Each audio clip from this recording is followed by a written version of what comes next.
aba muri kubona n'abasirikare ba FRDC barimo barava mu mujyi wa Uvira nyuma y'uko mu 23 ifashe agace ka Ruvungi. Murababona barimo baragenda, byari bimaze kuba saa 9:23 zo kuri uyu munsi, barimo barava hariya muri Uvira bagenda ahantu barimo kwerekeza ni mu bindi bice bitandukanye bya Kongo. N'uyu munsi nibwo FARDC yageze ku cyambu cya Karundu, bakaba barimo bambuka bagenda, bamwe barimo barajya Karemi, ariko abangaba niho berekezaga. Gusa ku rundi ruhande harimo abandi barimo bambuka bagenda bajya muri Bujumbura, nyuma y'uko mu 23 igaragaje y'uko igeze mu birometero bikeya ugera ku mujyi wa Uvira, nyuma y'uko mu 23 kandi ifashe agace kitwa Kiriba. Iyi Kiriba ikaba iri mu birometero bike, harabarurwa ibirometero 10 byonyine hagati ngaho mu bice bitandukanye byaho mu 23 itaragera muri Uvira. Hakomeje kuvugwa ibisasu, ari ibibombe binini birimo guterwa. Nk'ubu amakuru arimo tugera aravuga ko ibisasu byatangiye guterwa mu bice bikikije umujyi wa Uvira, nyuma y'uko mu 23 imaze iminsi ikomeje gusatira uyu mujyi ukomeye wa nyuma muri iyi ntara, akaba ari umujyi wa kabiri nyine kuri Bukavu. Muri Kivu y'Amajyepfo rero gihari nuko bombe ebyiri zigize gutya zigwa mu misozi yitegeye umujyi wa Uvira mu gace kitwa Kavimvira. Kagace ka Kavimvira niko ubanzaho ugahita ugera muri Uvira. Hari abavuga ngo ibi ngibi mu 23 irimo irabikora kugira ngo ise naho ibiba panike cyangwa abantu babashya ubwoba, hanyuma ize kuza gufata Uvira idasangamo umusirikare n'umwe. Nkuko mubibonye rero FARDC yamaze guhunga, ingabo z'u Burundi nazo zamaze guhunga, hasigaye nkeya ziri mu misozi ya Fizi ndetse n'izindi ziri hariya mu Minembwe muri Haut Plateau, ariko muri Prendol Ruzizi birasa naho mu 23 yamaze kuhasukura. Amasasu rero arimo kumvikana cyane hafi ya Uvira. Urumva ko hari n'ibibombe, turaje tunarebe. Hari umunyamakuru ugeze gutya yicwa n'ikibombe cyatewe hariya hafi ya Uvira, ariko ho ni muri Kiriba. Amasirikare rero ba leta n'abazarendo batangiye guhunga berekeza ku cyambu cya Karundu, nkuko mubibonye, bashaka uburyo bakwambuka ngo bagende bajye muri Tanganyika. Mu gihe ahitwa Sange ho mu 23 yafashe ejo, ariko nyuma y'uko urebye imirwano yari yabereyemo ndetse n'ibikorwa byahabaye, biravugwa y'uko ngubu naho ngo hamaze gutekana imirwano. Kandi uyu munsi yumvikanye twara Runingu mbere yahitwa Kiriba nayo ikaba yamaze kuvamo ubu ngubu.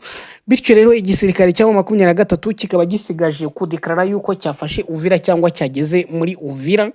Ariko hagati aho ngaho reka turebe situation ndumva ari byo mutegereje kumva ukuntu bimeze.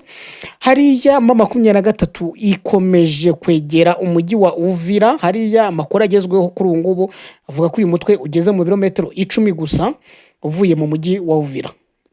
Urebye rero iyo ugeze mu mujyi wa Uvira urimo urabona yuko hari impagarara zikomeye cyane, abasirikare barimo guhunga, ndetse hari n'umunyamakuru wishwe n'igisasu cyaguye mu rugo rwe, arimo asangira ifunguro na mukuru we. Turaje tumujyeho, ariko iyi nkuru yihutirwa reka turebe byinshi cyane. Ni inkuru ibabaje. Ni umunyamakuru wa radio communautaire et coopérative ya Kiriba niho mu 23 yafashe uyu munsi. Ni radio yitwa Kiriba FM. Ikaba iyi radio rero imaze gutangaza ko yabuze umunyamakuru wayo witwa Rwesho Janvier Nyakirigo. Uyu nguyu yishwe n'igisasu cyaguye mu rugo rwe mu gace ka Butaho mu masaha ya saa 9 z'amanywa zo kuri wa kabiri. Nukuvuga izi saa za saa 9 nizo FRDC yagize ibiki yatahiye. Kandi muri la video urumva yuko harimo amajwi avuga ko mama FRDC irimo kugendera si bisasu ayibonye hariho hose. Abantu bakavuga ngo yavuye mu mujyi ariko irimo irashaka gusiga iwuhindanyije. Ese niyo yaba ikoze iribara?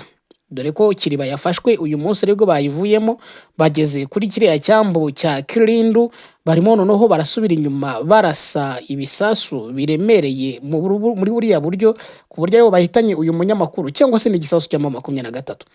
Uyu munyamakuru rero yarari kumwe na mukuru we, bombi bakaba bahasize ubuzima, barimo basangira. ngo icyo gisasu kikaba cyaturutse ahantu hataramenyekana. Kugeza n'uyu munsi n'aka kanya ntabwo haramenyekana icyateye cyangwa se iki gisasu ahantu cyaturutse. Reka dusubire mu kibaya cya Ruzizi. Mu kibaya cya Ruzizi umwuka ukomeje kuba mubi. Uyu munsi habaye imirwano nabwo ikaze cyane. Iyi mirwano yakomeje mu kibaya cya Ruzizi cyane cyane mu duce twa Bwegera no hagati ya Sange ndetse na Kiriba. Nubwo hari mu 23 yafashe ariko haracyumvikana ikintu gisa n'imirwano cyangwa se hari ibisasu bikivuga cyane. Ni imirwano yarwanwaga hagati ni ya 23 n'ingabo za leta zishyigikiwe na leta na Wazalendo ndetse na leta y'u Burundi. Abatangabuhamya rero bakaba muri aka gace barimo kuvugaragaza ko bumvise urusaku rw'imbunda nini n'intoya rwari rurimo kuva mu duce twitwa Runingu ndetse na Kabunambo mu gitondo cyane. Kuva Ikiriba rero umujyi uri mu birometero 17 uvuye muri Uvira, abaturage bumvaga urusaku rw'imbunda nini ndetse bakanabona n'ibisasu bigwa mu midugudu yabo. Ibintu rero bikaba byahagaritse ibikorwa byose ku buryo uyu munsi muri hariya muri Kiriba nta kintu kigeze gikorwa. Ingabo z'u Burundi zigaragaza ko zarimo zigenda zibwira abaturage zikiri hariya muri turiya duce, zagendaga zibwira abaturage ziti nyamuneka mwimuke mujye kure kugira ngo mwirinde ibisasu bishobora kugwa aho ngaho. Bigaragara ko u Burundi bushobora kuba bugifite umugambi wo kuba bwabombarida cyangwa bwarasa muri biriya bice 23 yagiye ifata. Harandi makuru avuga ko Burundi ngo n'ubu ngubu bwiteguye kurunda ingabo nyinshi ku mupaka wabwo ndetse na Kongo kugira ngo barebe yuko 23 cyangwa se Dede Tabara ngo itakomeza ngije muri kira gihugu cy'u Burundi. No kuvuga rero mu masaha ya saa 6 z'amanywa umujyi wa Kiriba wari hafi gusa, abaturage basa naho badatuje ariko nanone bari mu byishimo. Amafoto yagaragaye cyangwa amashusho yagaragaye barimo bishimiramo 23 ko imaze kubabohora, banavuga ati mukomeze muze mujye kubohora n'ahandi turabishimiye. Abaturage rero burungubu bakaba ngo abenshi ngo bahungiye ngo imbere y'uruganda rw'isukari rwa Kiriba ndetse ngo no ku nkombe zo ku mugezi wa Rusizi, ngo abandi bajya muri Uvira ndetse no mu gihugu cy'u Burundi cyegeranye na kara gace. Ni nako kandi byagenze ku basirikare benshi ba FARDC n'abawazarendo bakaba bamaze kwerekeza muri Uvira nubwo bakomeje kugenda bayisohokamo. Mu masaha y'imugoroba rero ingabo za leta n'abafatanyabikorwa bazo ntabwo bigeze bagaragara, bikaba byatumye ingabo za 23 zifata hariya Kiriba. Ndetse biravuga ko abantu benshi ngo bahasize ubuzima kubera ibisasu byaguye mu ngo zabo. Abangaba ngo bakaba barimo ngo n'umuforomo, harimo n'umuforomo ngo wishwe n'iki gisasu umunyamakuru wenyine, ahubwo harimo n'umuforomo. Ibi byose bikaba rero ngo byatumye ubwoba bukwira mu mujyi wa Uvira. Ubungubu mu mujyi wa Uvira ugezemo none ahangaha hari ubwoba bwinshi cyane bwatewe hanini n'ingendo zidasanzwe z'abasirikare ba FARDC benshi bahungiye ku cyambu cya Kalundu nkuko ari amashusho yabigaragazaga, ndetse ngo birushaho gukara ubwo ibisasu byagwaga mu mujyi muri ya mujyi wa Uvira mu masaha ya saa 4 za mu gitondo, ndetse no mu nkengero zayo hakomeje kugenda hagwa ibisasu byinshi. Kuva icyo gihe rero ibikorwa byahagaze muri uyu mujyi wa Uvira, ndetse amaduka, amasoko, imodoka zitwara abantu zahise zihagarara. Ingendo nyinshi z'abantu bashaka kwerekeza mu Burundi zagiye zigaragara kuva mu masaha ya nimugoroba. Gusa nubwo ubwato bumwe gusa bwari bwateganyijwe kuva Uvira kujya kuri wa kabiri, kuva buva muri Uvira bujya handi, muri abashaka kugenda wari mwinshi cyane kuruta ubushobozi bw'ubwato. Ibintu byatumye bigaragaza ko hari ubwoba bukomeye cyane hariya muri Uvira. Kugeza rero kuri uyu mugoroba situation ukuntu ihagaze, abaturage bakomeje kwihisha mu ngo zabo, bamwe bakomeje gutegereza ibisaba nyine.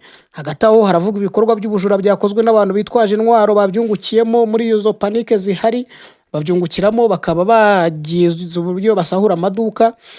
Ku ruhande rero rwa guverinoma ya Kinshasa bahakana amakuru avuga ko 23 yateye imbere, ndetse bagakana n'ibisasu byaguye muri Uvira, aho nk'umuvugizi wa guverinoma bwana Dekabi avuga ko igikorwa cyo gusukura ibisasu cyakozwe na FARDC ngo nicyo cyumvikanye, ariko ngo nta bisasu bya 23 byigeze bigira muri Uvira. Ingendo z'abasirikare zo bavuga ko ari ukwimura abasirikare ngo ba 23 bafashwe ku rugamba babajyana ngo muri gereza irinzwe neza, niko leta irimo kubisobanura.